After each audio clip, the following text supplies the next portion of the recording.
tous, merci de nous retrouver sur la Sen TV, la première télé urbaine du Sénégal. Nous nous excusons pour la revue des titres que vous n'avez pas pu suivre ce matin. Donc c'est parti pour le journal. Procès de Hissène Habré, maître Diawara, membre du collectif des avocats, après fustige la désignation de force d'avocats pour la défense. L'avocat donc estime que ce n'est pas en conformité avec les règles de droit, encore moins avec la déontologie. Maître Diawara ici avec Pape Chersila.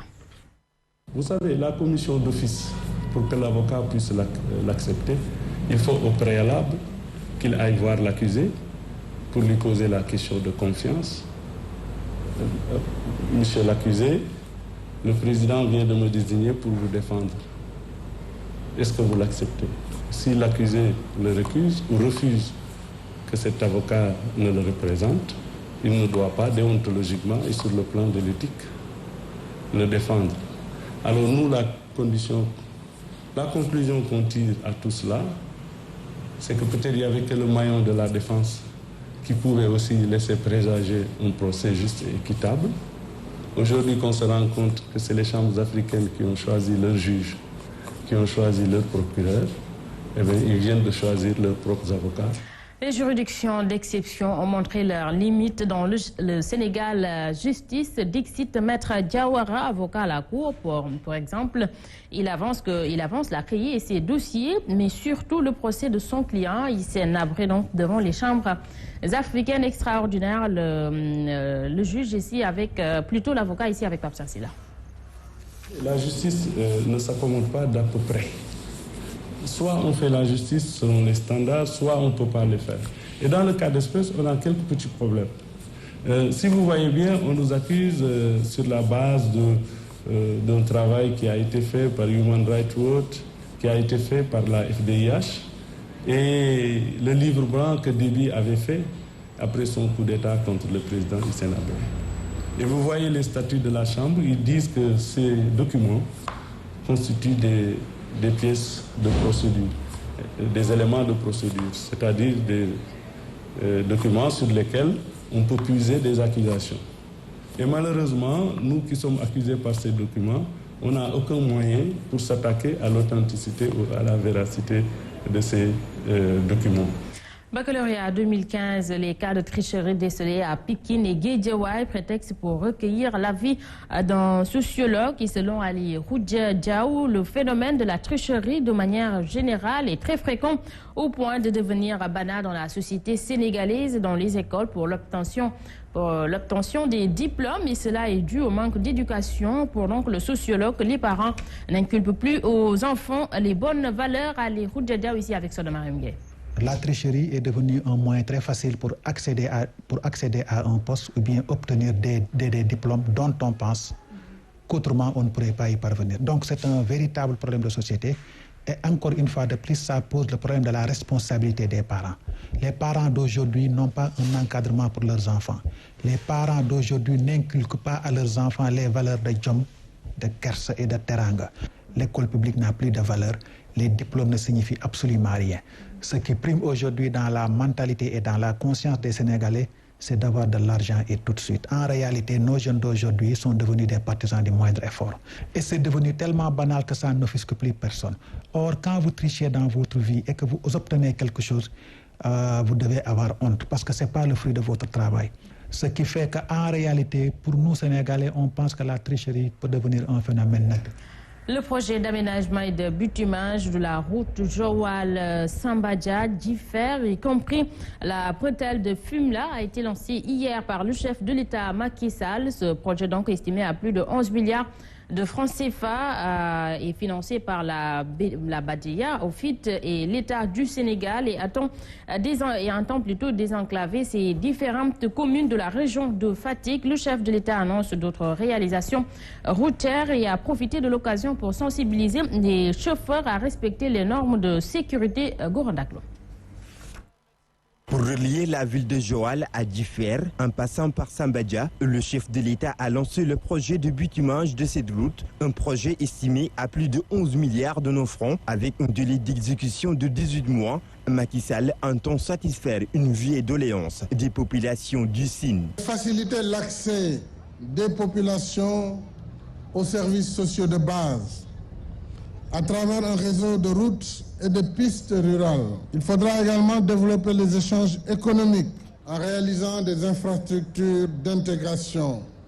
C'est le sens des corridors. Un acte qui ne laisse pas indifférent l'association des transporteurs qui magnifie l'initiative du président de la République.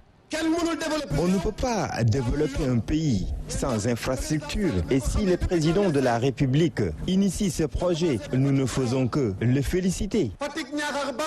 Profitant de l'occasion, le chef de l'État exhorte les chauffeurs à respecter les normes de sécurité routière. J'invite l'ensemble des usagers à veiller au respect des dispositifs de sécurité. L'application du règlement relatif au contrôle du gabarit, du poids et de la charge à l'essieu des véhicules lourds, le port de casque pour les motocyclistes. 42 km de pistes à bitumer dans la région de Fatick. L'État du Sénégal s'engage à développer le réseau routier. Macky Sall annonce la réhabilitation prochaine de la route nationale numéro 1 et la RN3 située au nord du pays.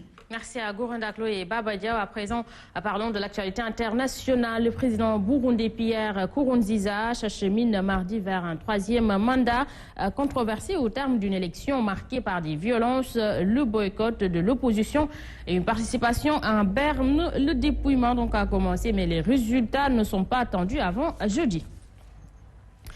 Pour la deuxième journée consécutive au Népal, des échauffourées entre police et protestataires ont éclaté mardi au centre des préoccupations. Le nouveau projet de constitution qui prévoit de diviser le pays en 8 provinces et provoque de vives réactions et plusieurs dizaines de personnes ont été blessées dans les manifestations. Un mot sport avant de clore ce journal. Afro-Basket 2015, les Lions ont retrouvé hier le parquet du stadium Marius Ndiaye. 14 joueurs ont été pris part à cette séance. Sayer Sen et Maurice Ndour évoluant dans le championnat américain manquent plutôt dans l'effectif de Chersar. Au terme de cette séance d'entraînement, Antoine Mendy est revenu sur son retour dans la sélection nationale. L'ailier du club français qui évolue dans l'élite ne se fait pas de fixation sur ses adversaires du Sénégal qui sont donc de grands noms du basketball africain. Il faut jouer match après match et essayer de remporter la victoire. Antoine Mendy ici avec Aïcha Kamara. C'est un choix qui me porte à cœur de jouer pour le Sénégal. Donc c'est pour ça que j'ai accepté de faire une nouvelle campagne. Moi j'ai toujours eu la volonté de gagner, j'ai toujours été un gagneur.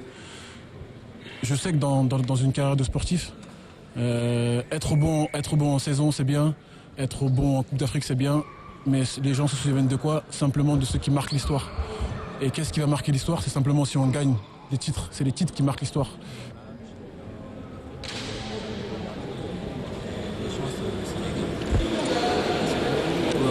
Honnêtement, je me focalise pas vraiment sur les adversaires, que ce soit l'Angola ou le Mozambique. Pour l'instant, nous, faut qu'on se prépare. Et je pense pas qu'on maintenant c'est le moment de calculer qui est-ce qu'on va jouer ou qui est-ce qu'on va pas jouer. Simplement prendre les équipes les unes après les autres et après ensuite tu réfléchis.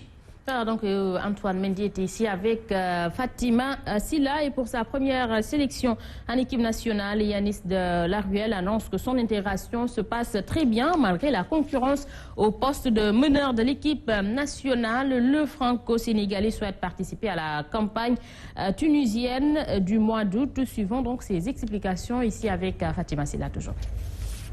C'est vraiment magnifique. Là, jour après jour, l'intensité commence à monter et on commence à prendre des bonnes habitudes avec les uns et les autres. Et c'est vraiment des moments inoubliables qu'on ne pourra jamais oublier et que je ne pourrai jamais oublier dans toute ma vie. Chacun donne son maximum pour donner le plus au projet et puis chacun peut donner tout ce qu'il a en fait.